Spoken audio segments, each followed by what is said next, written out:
리더십과 신뢰를 다시 세우는 것이지 정체성 논란을 자초하는 합당 강행이 아닙니다. 바른정당의 정체성은 무엇입니까? 바른정당 당대표는 아직 합당할 것인지 모르겠다고 이야기하고 있고, 수석 최고위원은 합당하면 자유한국당에서 수십 명이 넘어올 것이라고 얘기하고 있고, 마음은 이미 자유한국당에 가 있는 의원들도 있고, 한지국 세 가족입니다. 우리 당을 정체성의 혼돈 속으로 몰아넣는 합당 강행을 당장 중단해야 합니다.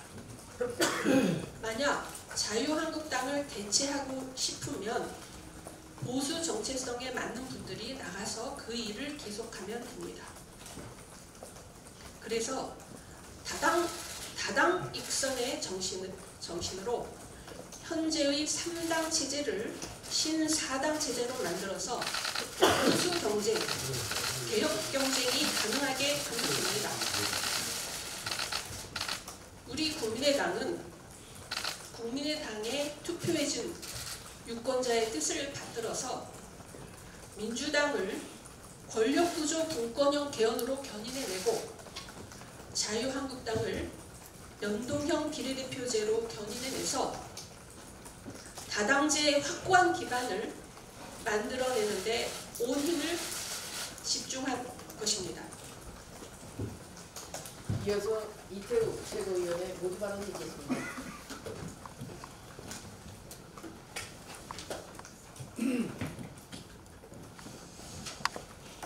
현재 당내에 신당을 추진한다는 의원님들이 계십니다.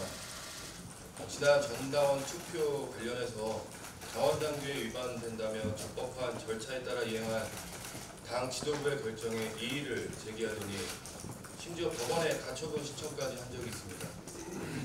몇몇 뜻이 맞는 의원들과 함께 논의하는 것은 자유입니다. 그러나 당이 심각한 피해를 그리고 위해를 가하는 행위가 아닌지 다시금 되돌아보시길 부탁드립니다. 또한 비례대표 제명을 요구하는 것은 결코 정치적으로 도의적으로도 옳은 일이 아닙니다. 오로지 정당만 보고 자신들을 뽑아준 국민과 그분들을 공천한 정당에 대한 배신이자 정치적 도의를 저버린 행위라 생각합니다. 법의 사각지대를 이용해 제명을 의도적으로 요구하는 행위는 결코 정의롭지 못합니다. 현재 전당원 투표를 통해 당원들의 의사는 파악됐으며 당이 나아가야 할 방향에 맞지 않는다고 생각된다면 본인들이 용기 있게 의원직을 내려놓는 모습을 보여주시기 바랍니다. 이상입니다. 다음은 김중로 최고위원 모두 발언 듣겠습니다.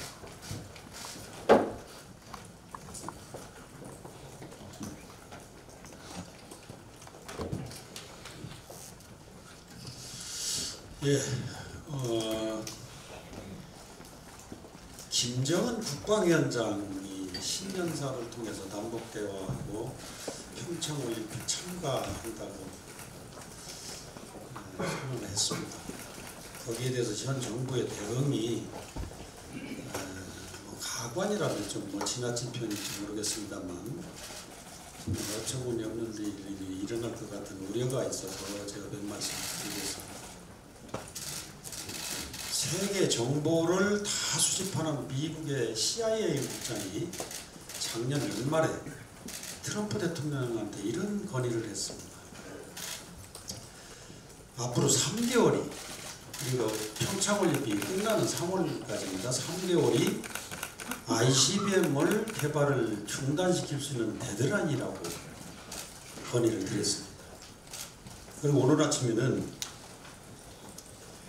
김정은의 전략적인 전망에 변화를 끌어내지 못할 것이다, 이런 얘기는 합니다. 그런데 현 정부는 자기들이 지금까지 지속해온 대북 정책의 결과다. 물론 그것도 충분히 이제 존중을 합니다. 그러나 결정적인 요소는 유엔의 미국의 강력한 압박에 의해서 결과가 나오지 않았나 저는 판단합니다. 그래서 데드라인이 3월까지라면 그 3월이 얼마나 중요한지 아시겠습니까? 그 3월은 북한에게는 ICBM을 종결 단계에서 대량 생산해서 실전 배치할 수 있는 3개월입니다. 그래서 이 사이에 평창올림픽이 있어서 정말 절묘하게 이런 상황이 지금 벌어지고 있습니다. 그런데도 불구하고 정부는 그냥 샴페인을 빨리 터뜨릴 정도로 지금 참 보기에도 딱한 그런 형국입니다. 제가 생각하기에는 정말 이럴 때일수록 목마를수록 물을 천천히 마셔야 되고 배고플수록 식사를 천천히 해야 소화가 잘 되고 건강해질 수 있어요. 저는 그런 상황에서 북한의 김정은 국방위원장이 이제 1월 1일 날 신년사에서 평창올림픽 참가할 용의가 있다는 발언을 한 지 하루 만에 우리 정부가 화답하고 4일 만에 남북 고위급 회담 합의까지 이뤄냈습니다. 지난 한 해 지속되던 극도의 긴장감을 순식간에 녹이며 긴 시간 끊어져 있던 남북 대화의 물꼬를 튼 것은 더없이 환영하고 반가운 일입니다. 그러나 국민들은 기대감이 큰 만큼 걱정도 크게 되어 있습니다. 그러나 지나친 낙관론에 기대해 이번 회담을 통해서 올림픽의 성공적 개최를 넘어 개성공단 재가동이라든지 금강산 관광 재개는 물론 한미 군사 훈련 축소까지 성급한 접근을 시도하는 것은 자칫 북한의 잘못된 시그널을 줄 수가 있습니다. 평창올림픽 참가 여부와 관계없이 북한의 미사일 도발 중단과 핵 폐기가 가시화되기 전까지는 대북 제재에 조금이라도 빈틈이 벌어지는 일이 있어서는 안 될 것입니다. 그런 가운데 지난 4일 한미 양국 정상간 통화에 대한 청와대의 발표는 매우 우려스럽습니다.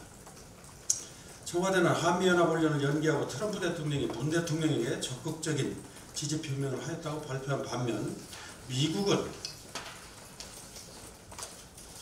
북한의 최대한 압박을 계속하고 과거 실수를 반복하지 않겠다는 점을 분명히 하면서 평화적인 올림픽으로 한정하고 후회할 만한 요구가 있을 때는 확실히 받아들여서는 안 된다고 하는 입장입니다.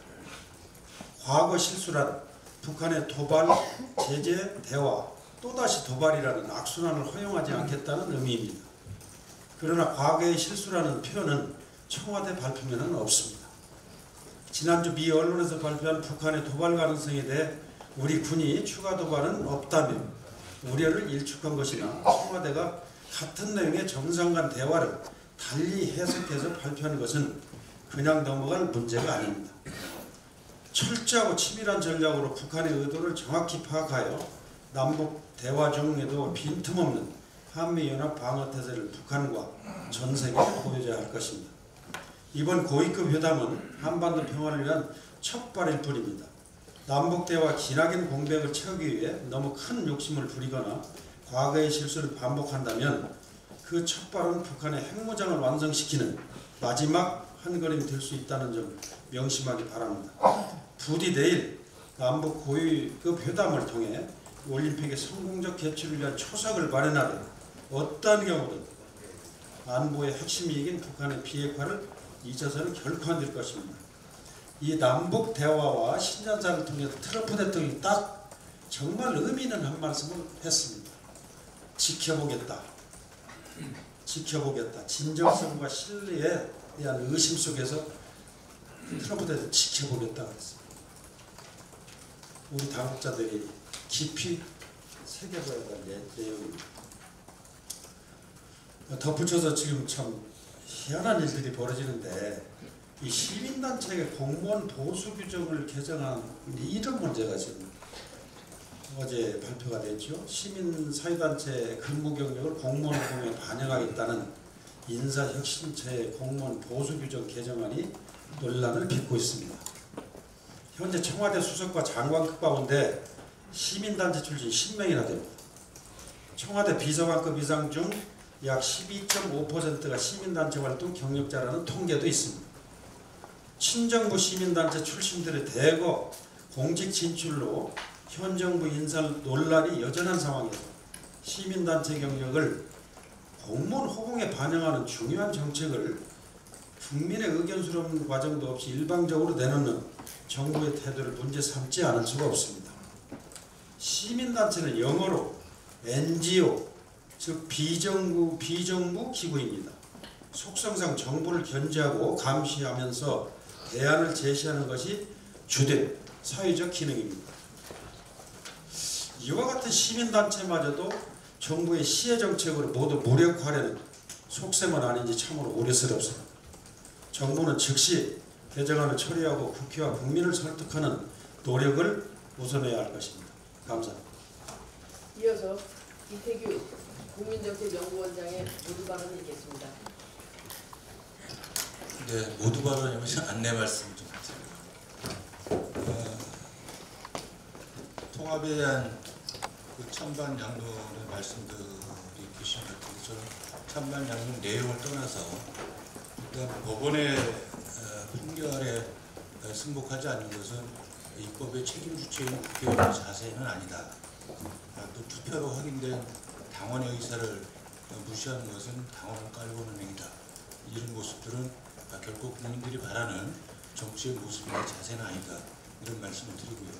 오늘 11시에 그 국민의당과 바른미래당 양당 통합추진협의체는 당원 주권주의라는 그런 통합정당의 어떤 정책 기조 이런 거를 중심으로 해서 총 4개 항에 대해서 그동안 논의해서 합의된 4개 항에 대해서 발표하기로 이렇게 했습니다. 이미 문제가 나갔기 때문에 오늘 다시 한번 말씀드리면서 언론 여러분들의 많은 관심을 부탁드립니다. 이상입니다.